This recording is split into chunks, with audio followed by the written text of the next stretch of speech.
friend, how are you doing today? My name is Mary, this is Happily Ever Esch, and today I want to chat backlist historical fiction books. So this is a little TBR of sorts.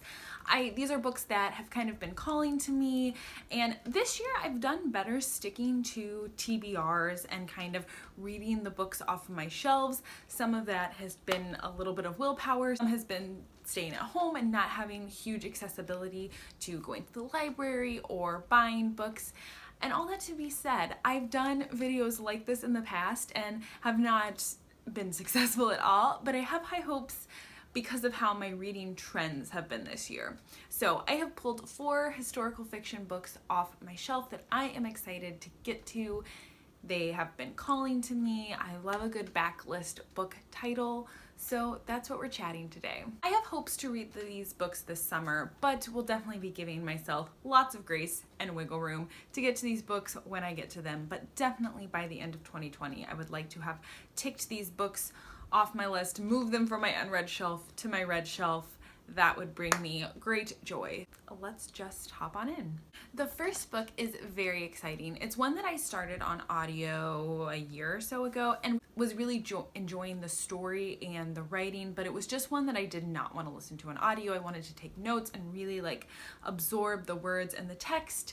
Usually I'm pretty okay with reading all sorts of things on audio, but this was just one that I wanted to read physically, and that is A Gentleman in Moscow by Amor Towles.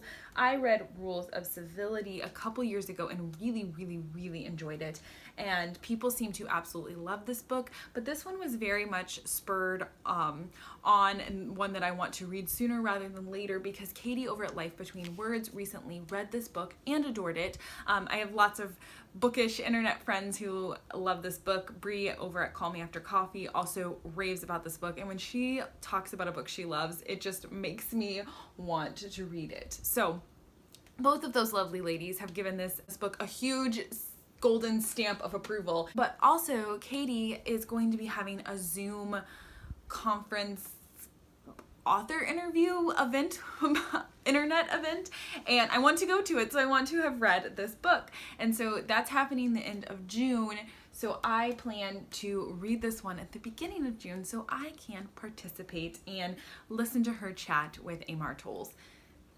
What is this book about? You probably would like to know. This book is set in Russia in 1922, and we are following our main character, who is a youngish man who has been deemed an unrepented aristocrat, and instead of being killed is sent into basically house prison in this hotel. He's not allowed to leave his house, and it follows his experience. I think this is a really interesting book to read right now where a lot of us are stuck in homes, obviously not on house arrest, but maybe it feels that way sometimes, and so I think it's an interesting perspective, but also I've heard such good things about this book.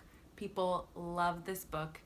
I really enjoyed Amor Towles' writing style, and this is kind of considered maybe his best work? Who knows? Anyway, I'm going to read it in June, and it was published in 2016, so it makes it a backlist book, and I'm excited to experience this read. Next, we have a book that made it onto another backlist video I did a year or so ago, and that's The Seamstress by Frances de Puentes Pebles. This follows 2 sisters in Brazil. It's set in 1935, but I think it might flash backwards and forwards, but the opening scene is set in 1935, and we're following kind of the political unrest in Brazil and how it affects these 2 sisters' lives. I don't know much more than that. It's a huge chunk of a book, but I think that this is one that you could just get totally sucked into and a great summer historical read. Next, we have another book that I've heard lots of great things about, especially recently as well, which is interesting because I believe this book was published in 2017, so it's had a little bit of a resurgence. I've checked it out from the library. I finally purchased it off a book outlet, and hopefully finally this summer I get to it, and that is Hum If You Don't Know the Words by Bianca Moraes.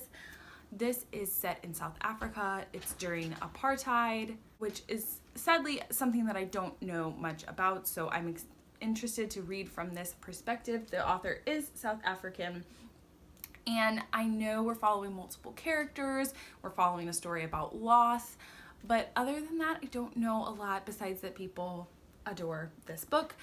Bianca Moraes also has a new release If You Want to Make God Laugh, I believe, which is one I want to get to, but I want to read her backlist first. So this one has wandered onto this little TBR list, and I'm very excited to get to it. And then last but certainly not least, we have The Underground Railroad by Colson Whitehead. He also has a new release, The Nickel Boys, that I am very interested in reading, but want to get to his first novel, or I don't know if this is his first novel, but at least his backlist title before I read The Nickel Boys. Did he win the Pulitzer for this? He also just won the Pulitzer for The Nickel Boys. So is he a double winner? Wow, Colson Whitehead, look at you go. So yeah, it says winner of the Pulitzer Prize. So yes, wow, that's amazing. Anyway, and the National Book Award. Wow, I really want to read this book. I obviously don't know, I'm not super familiar with all of the literary prizes it's gotten. I know this is taking a magical realism twist on the Underground Railroad, and in this book, the Underground Railroad is a physical railroad, and we're following this perspective, and that sounds utterly fascinating. I'm not usually a big magical realism person, but I'm very interested to see how he looks and examines this very tragic part of our United States history, but kind of takes this very interesting twist to it. I'm very excited. And like I said, I want to read The Nickel Boys, and so I need to get to this one. And it's not super long, barely 300 pages. So definitely one I could knock out, and it's just a book I want to read. He seems to be a very smart and well-received author, and I want to be someone who reads him and experiences his work. So this one is going on the backlist TBR, and I believe it was published in 2017 or 16 as well. 2016. So that was a rambling mess. I don't know much about these books because I haven't read them yet, but I hope to, so that's why I made this video. Have you read these books? What are your thoughts, feelings, opinions about them? And I hope to do a backlist wrap up where I can chat about all of the books that I hopefully have read by the end of the summer. What are some books on your TBR that are calling your name? I would love to also chat about that down in the comments below. Do you do this every once in a while? Go pull some titles that you're excited about. Do you read them? Let's chat all about it down in the comments below. I hope that you enjoyed this video. If you did, please like, please subscribe if you want to see more bookish life content from me on this channel. I am so grateful that you chose to stick through this whole video. I hope that you're having a great rest of your day, and I will talk to you later. Bye.